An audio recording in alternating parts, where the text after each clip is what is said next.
Well, we've just seen in the last 24 hours the CEO of Australia Post, Ahmed Fahour, and the revelations that he gets $4.8 million a year in salary. Yeah, when I saw that number, I was quite staggered. I was quite surprised because the head of the Postal Service in the US, and I don't think you need to be a genius to know that it is a little bit bigger than Australia Post.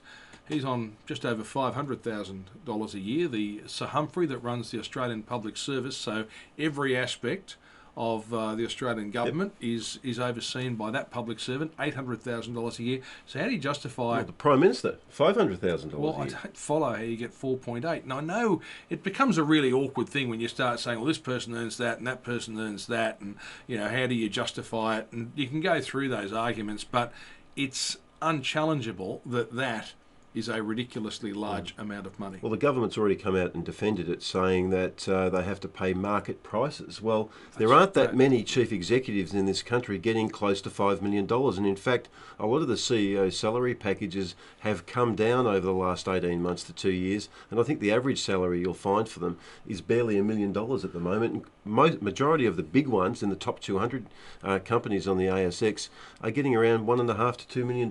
Yeah, the conspiracy theorists, though, think that Australia Post, which still has a huge growing business in the area of parcel deliveries, it's got a retail network, the area where it is starting to tail off, and tail off for obvious reasons, is in letter delivery. The conspiracy theorists think, well, what you'd try and do if you're a government, if you really wanted to, is you'd strip away the letter delivery part, the less profitable bits. You'd ramp up the other stuff like the bill paying and all of that, and even think about Australia Post turning it into kind of a de facto bank, and then maybe even then selling it, privatising it. And Mr. Fahour is a former banker. So you bring in a banker if you're trying to operate that. And that's certainly what the staff think is what this is all about. But when you look at the money that's being paid to the CEO, that I think it's offensive, because the idea is that if you didn't pay that money, you wouldn't find someone that could do the job. That's offensive, because there are plenty of people that could do that job and do that job very effectively. And the argument's always mounted by these people with their snouts deeply in the trough.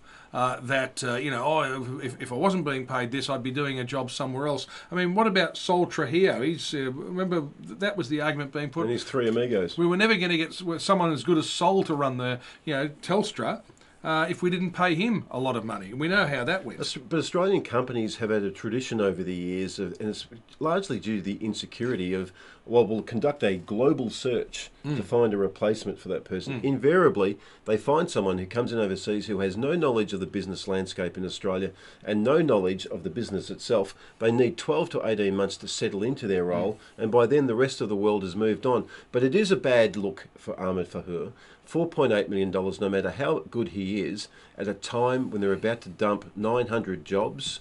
And there was a whisper on our program this morning that there may well be another 5,000 out of their current workforce of 32,000 who are about to go. So it's a pretty tall order to see the CEO trousering close to $5 million a year. Yeah, and look, worrying. And they can't even open up my local post office on a Saturday morning so I can pick up my parcels. Okay, and whenever we do these, I think you're going to notice the little sharpening of the look, the little angry edge that comes in, and the twitch. You know that, and you've only been in Talkback Radio for a short time, but the hard positions taken by people in Talkback Radio over the years generally have some sort of underlying agenda. So I think we can say in this case, some poor postie has not delivered your mail on time, and this is why you're attacking the boss of the organisation. I'm speaking on behalf of all Australians who are incredibly frustrated when they have to go and queue up for half an hour to an hour at a post office to pick up a parcel that should have been rightfully delivered.